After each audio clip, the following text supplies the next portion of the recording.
Assalamualaikum warahmatullahi wabarakatuh. Perkenalkan, nama saya Tessa Monika dari RP 36. Kali ini saya ingin membahas materi tentang evolusi mengenai teori seleksi alam. Apa sih itu seleksi alam? Seleksi alam itu proses evolusi yang menyebabkan populasi makhluk hidup berubah seiring berjalannya waktu. Menurut Darwin, hewan dan tumbuhan itu dihasilkan oleh seleksi alam. Sedangkan spesies yang tidak lolos dalam seleksi alam itu akan terseleksi. Sedangkan spesies yang dapat lolos dari seleksi alam itu mereka akan mengikuti perkembangan dan bisa berkembang biak. Contohnya itu seperti jerapah.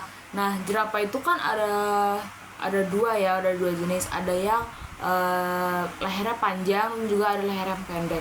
Nah, untuk yang leher yang pendek itu dia akan terseleksi karena dia susah untuk mencari makanan untuk dirinya sendiri. Nah, sedangkan jerapah yang lehernya panjang dia mudah untuk mencari makan karena leher dia tuh bisa mencapai pohon yang tinggi. Nah, jadi kesimpulan bisa didapat bahwa kalau misalnya mereka tidak bisa beradaptasi terhadap lingkungan, itu mereka akan terseleksi. Kita beralih ke bukti fosil. Nah, bukti fosil itu adalah sisa hewan dan tumbuhan yang terawetkan secara alami. Nah, ditemukannya itu di sedimen. Nah, fosil ini tuh usia fosil itu dilakukan menggunakan atom karbon atau yang disebut penangkalan karbon. Jadi kita bisa lihat kan bahwa fosil kuda itu tuh dulu tuh ada yang ukurannya kecil. Nah, fosil kuda itu tuh dulu memang kecil dan juga tulangnya itu juga kecil. Nah, setelah itu dia mulai berkembang seiring berjalannya waktu dan juga semakin berkembanglah tulangnya, dan akhirnya bisa kita lihat pada hasil akhir bahwa kuda tersebut itu sama seperti kuda yang kita lihat di tempat-tempat lain. Kita beralih ke bukti homologi. Nah, homologi ini tuh apa sih?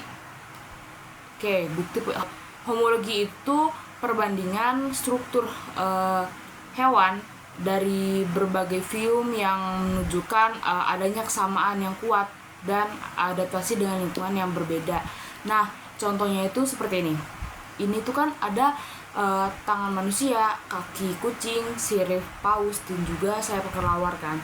Nah, itu tuh strukturnya itu sama, tapi fungsinya itu berbeda.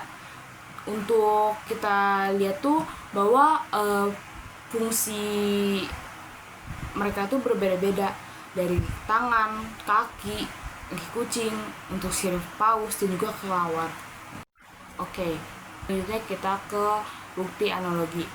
Nah, bedanya apa sih homologi sama analogi? Nah, perbedaan itu dari segi fungsi sama struktur. Nah, untuk analogi itu kebalikan dari homologi. Nah, tadi kan homologi itu kan strukturnya itu sama tapi fungsinya berbeda. Sedangkan analogi itu strukturnya itu berbeda tapi fungsinya sama. Nah, sebelum saya memberikan contohnya itu analogi itu tuh apa sih? Nah, analogi itu persamaan struktur tubuh fisiologi tetapi memiliki fungsi yang sama. Bisa dilihat contohnya itu seperti sayap burung dan juga sayap kelelawar. Mereka itu fungsinya sama-sama untuk terbang. Jadi bisa kita simpulkan bahwa analogi itu strukturnya itu berbeda tapi fungsinya sama. Selanjutnya yang terakhir itu adalah bukti perbandingan embriologi. Embrio vertebrata itu memiliki banyak kesamaan pada masa-masa tertentu. Nah, kemudian tersusunlah bentuk yang berbeda-beda sesuai dengan spesies masing-masing.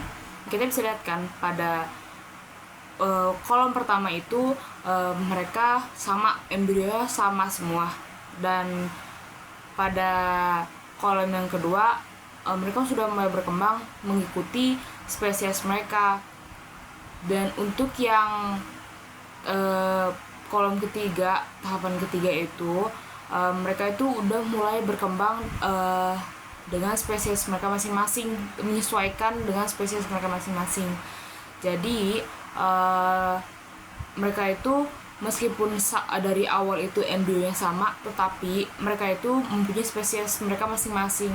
Mereka akan membentuk spesies mereka masing-masing.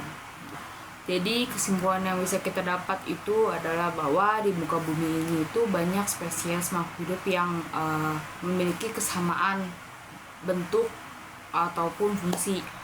Nah, menurut Darwin ini membuktikan bahwa jutaan tahun yang lalu itu seluruh makhluk hidup itu berevolusi menjadi spesies yang lebih baik dan dapat menyesuaikan diri dengan lingkungannya. Nah, sehingga dapat kita tentukan spesies-spesies masa kini. Oke, mungkin itu cukup sekian dari presentasi dari saya. Apabila ada kekurangan atau ada salah kata dari saya minta maaf. Saya pamit undur diri. Wassalamualaikum warahmatullahi wabarakatuh. Terima kasih.